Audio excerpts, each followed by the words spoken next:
transformación pacífica del país. Amigos, bienvenidos a una nueva transmisión más a su canal Pregoneros de la 4T, en busca de información para esta cuarta transformación. Servidor Irving Rodríguez, transmitiéndoles desde su canal. Antes de irnos siguiendo la información, si es de su agrado, ayúdanos con ese like, compártela para que pueda llegar a más gente y se entere de esta información. De igual forma, te quiero desear que tengas un excelente día. Nos encontramos ya a jueves 7 de abril del 2022. Si nos estás viendo por primera vez, muchísimas gracias por tu tiempo y por tu espacio. Solamente pedimos tu apoyo con la suscripción para que cada día podamos ser más en esta gran familia pregonera. Señores, vámonos lleno de información, porque ya prácticamente estamos a 3 días de esta consulta de revocación del mandato, en donde hemos visto cómo los actores de la oposición han hecho y han emprendido una campaña, una guerra sucia, para, en cierta forma, no promover el voto. Están haciendo esta campaña para que la gente entre en polarización y no vaya, y no acuda a ejercer su derecho. Hemos tocado el tema en reiteradas ocasiones, hemos hablado de esto ya bastante extendido, yo en lo particular, y todos tenemos nuestros diferentes puntos de vista, y son muy respetables obviamente. He dicho que la revocación del mandato es y se está tomando como una herramienta que se quiere generar para que sea ya algo, ya sea una costumbre pues, para que a lo largo de la historia la ciudadanía tenga el poder de poder. Ahora sí que si en 3 años no te parece cómo está funcionando el presidente en turno, pues lo hagas a un lado. No nos tenemos por qué aguantar 6 años. Hasta ahí la postura. Independientemente de ello, hemos visto cómo también los mismos presidentes de cada uno de los partidos políticos han alentado el no ir a votar. Aquí, en este debate que les voy a presentar a continuación, sale el senador Damián Cepeda, que a pesar de lo que ha dicho Marco Cortés, él sí está promoviendo el voto, pero aprovecha cada intervención para poder hablar mal del gobierno federal. Sin embargo, no se esperaron la participación de esta profesora de la UNAM, profesora de economía, que los dejó ahora sí que callados con argumentos del por qué sí hay que ir a votar, y sobre todo también un cuestionamiento que se le hizo de la forma de actuar del INE. No les pude presentar todo el debate porque es muy extenso, pero les presento partes de lo que se me hizo muy congruente, sobre todo de cuáles son las posturas del por qué sí, por qué no. 3 contra 1. Y yo siento que ella les ganó. Y sobre todo en este cuestionamiento al INE. Y también les voy a presentar otro videito en el que se fue directamente contra Lorenzo Córdoba y Ciro Murayama. Pero escuchen ustedes, porque es muy bueno el debate que se llevó a cabo y cómo dejó callado a estos 3. Que prácticamente, en cierta forma, pues atacan al gobierno federal y 2 no fomentan el ir a votar. Escuchen ustedes. Puntos de vista alrededor de esta consulta. Me da mucho gusto presentar a María Marván, ex titular del Instituto Nacional de la Transparencia. Gracias, María, por estar con nosotros. Gracias. Tengo el gusto también de presentar a Renata Torrent. Muchas gracias, Renata. Ella es profesora de la Facultad de Economía, simpatizante de Morena. También tengo el gusto de presentar a Damián Cepeda, senador del PAN, expresidente nacional del PAN, senador por Sonora. Y también recibo con mucho gusto a Enrique de la Madrid, abogado, exsecretario de Turismo, un hombre público muy conocido. Gracias por esta participación, gracias por estar en este foro. María, vamos a empezar contigo. ¿Participar sí o no en esta consulta de revocación convocada para el 10 de abril? En esta consulta creo que no hay que participar. La revocación de mandato es una gran herramienta ciudadana que hay que tomar en cuenta para poder, en un caso extremo, sacar de la presidencia. En este caso funciona solo para la presidencia, al presidente por haber hecho mal las cosas. Solo que en esta consulta, quien está promoviendo el proceso de revocación de mandato es el propio presidente y su partido. Es un ejercicio como si estuviéramos en el cuento de Blancanieves, donde el presidente se está viendo al espejo y dice: espejito, espejito, dime quién es el presidente más bonito. Y el día 11 ya sabemos los titulares. El pueblo dice que usted es el presidente más bonito. En ese sentido me parece una farsa. Es una herramienta sumamente poderosa, con una ley muy mal hecha, por cierto, donde no hay más que incertidumbre. En el caso de que llegara a ganar el no con el 40%, no sabríamos quién nos gobierna el día siguiente. Me parece una locura. Me parece una locura la forma en la que se hizo la ley, la forma en la que se ha impulsado, la forma tan tramposa en la que se ha conseguido las firmas para que pasara el proceso de revocación de mandato, y para coronar el pastel, la forma en la que, empezando por el presidente, los propios el presidente, Morena y los secretarios de Estado han estado promoviendo la participación. No conozco ningún ejercicio donde el castigado pida a gritos que lo castiguen. Eso es una farsa. Renata Turré. Creo que la postura, independientemente de dónde estemos parados, si estamos contentos o no con la gestión del presidente, esto es un ejercicio inédito que además, funciona en otros países, en otras democracias. El gobernador de California se acaba de someter, hay muchos ejemplos en todo el mundo. Y sobre todo, creo que lo más importante de la consulta de la revocación del mandato es dos cosas. Una, que es la profundización de la democracia. Ahora tuvimos la consulta popular el año pasado y ahora la revocación del mandato. Y dos, es una manera democrática de resolver conflictos políticos, ideológicos, de manera pacífica, ¿no? Lo que hemos visto, la historia de América Latina nos deja ver cómo ha habido incluso golpes de Estado, ¿no? Y es en el peor de los casos, pero en el mejor de los casos, entre comillas, tenemos guerras sucias en medios de comunicación, lleno de infodemia, y no tenemos espacio, en América Latina no existe el espacio de decir, este presidente está haciendo las cosas mal, hay que usar esta herramienta para destituirlo. Ahora, yo disintiendo con lo que dice la doctora, no creo que se limite a que sea una cuestión de sacar al presidente en función. Es una herramienta que también ayuda a legitimar el poder de manera democrática, insisto, ¿no? Si hay aquí todo esto que se habla siempre de esta polarización en este país, de que Andrés Manuel acumula poder, que Andrés Manuel es el peor presidente, perfecto, aquí está la herramienta democrática. Para quienes pensamos que no, que es un presidente legítimo que ha hecho un gran trabajo, también tenemos una herramienta que nos permite relegitimizarlo en las urnas de manera pacífica, democrática. Enrique Lavadí.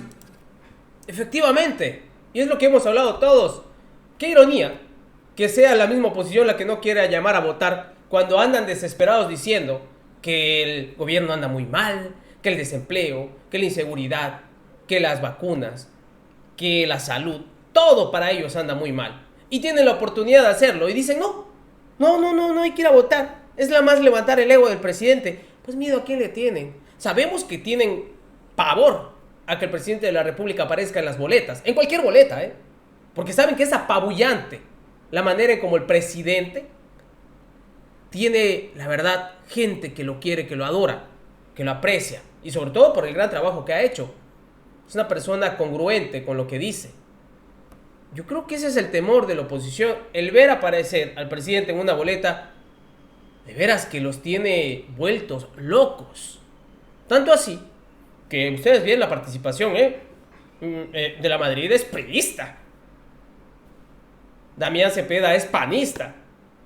Y a ambos, como que quieran estar atacando simplemente, quedan en vergüenza. Que la oposición sea los que digan, no votar.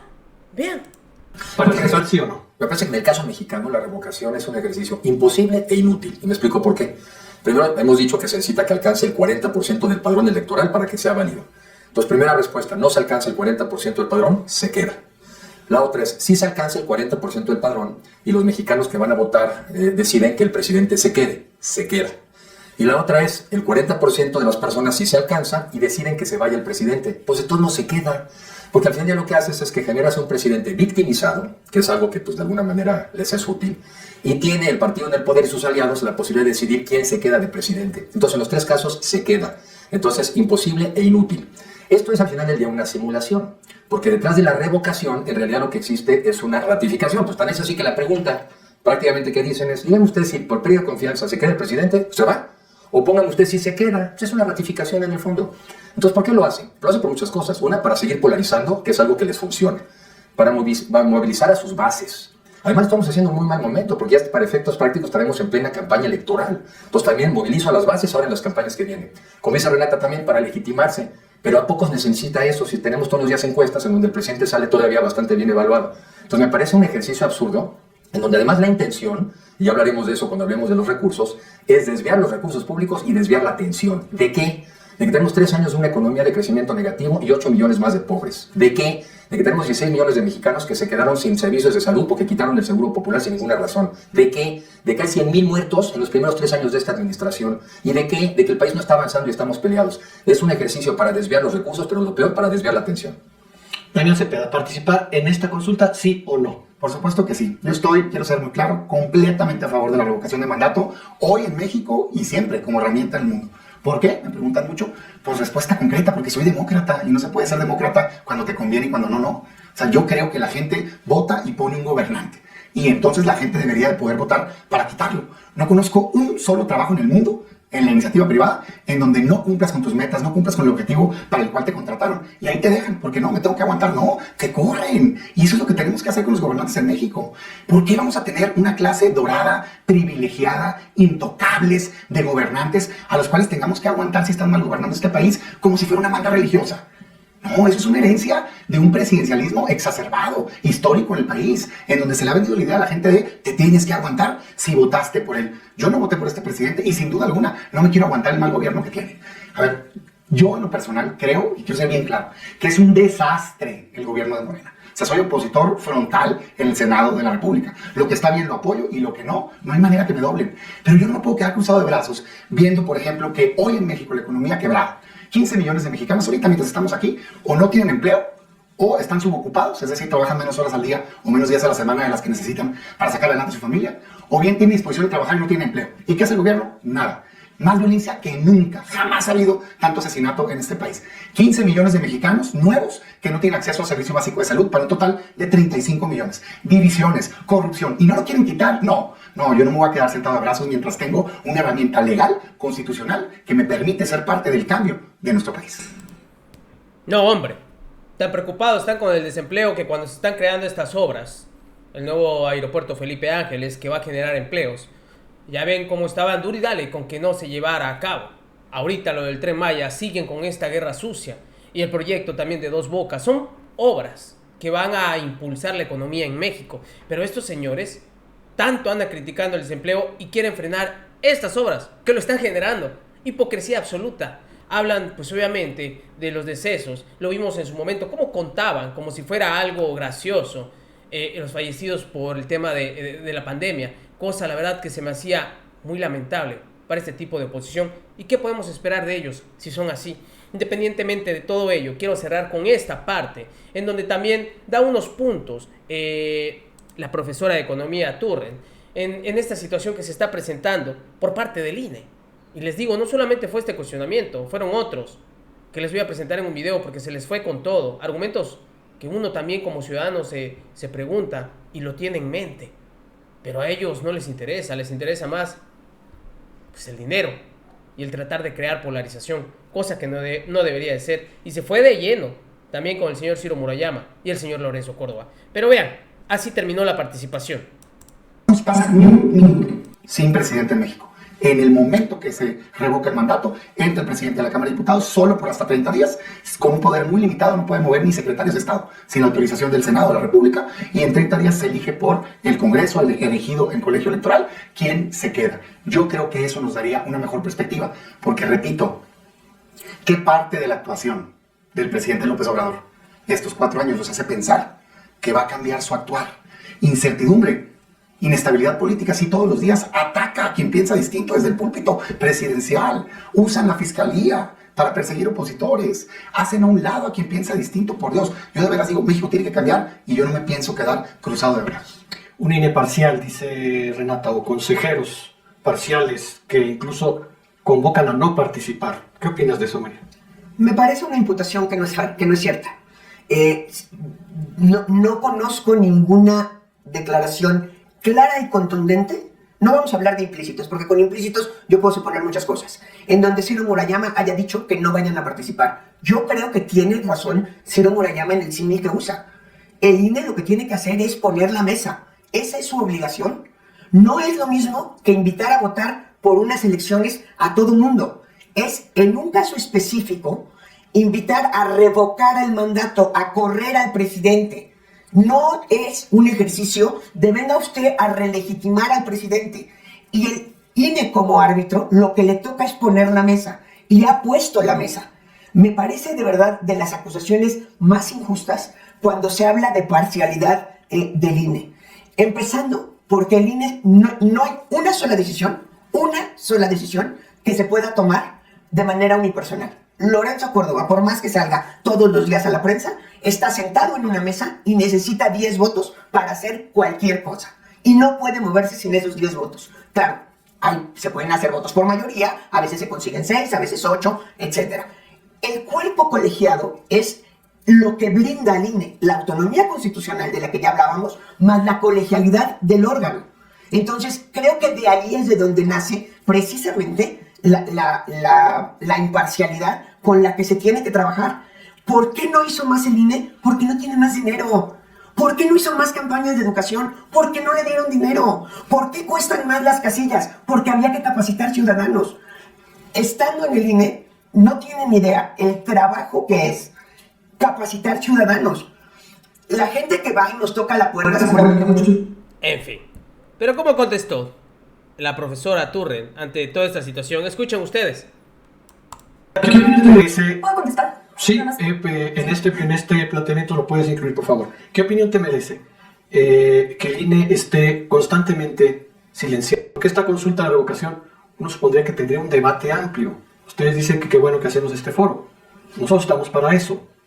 Pero me extraña que no tengamos un debate amplio, una confrontación de ideas, argumentos, sino tarjetas, usando el símil del árbitro, ¿verdad?, de fútbol, tarjetas de amonestación en cada momento.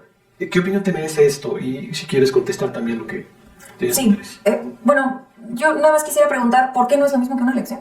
O sea, ¿por qué el planteamiento de la doctora es que no va a llamar el INE a votar como lo hace con las elecciones? Porque esto es una revocación. Pero ¿por qué no? Una. Y dos, digo, los estatutos, disculpe, usted sabe muchísimo más que yo, llamé estatutos en vez de la ley general, pero a eso me refería.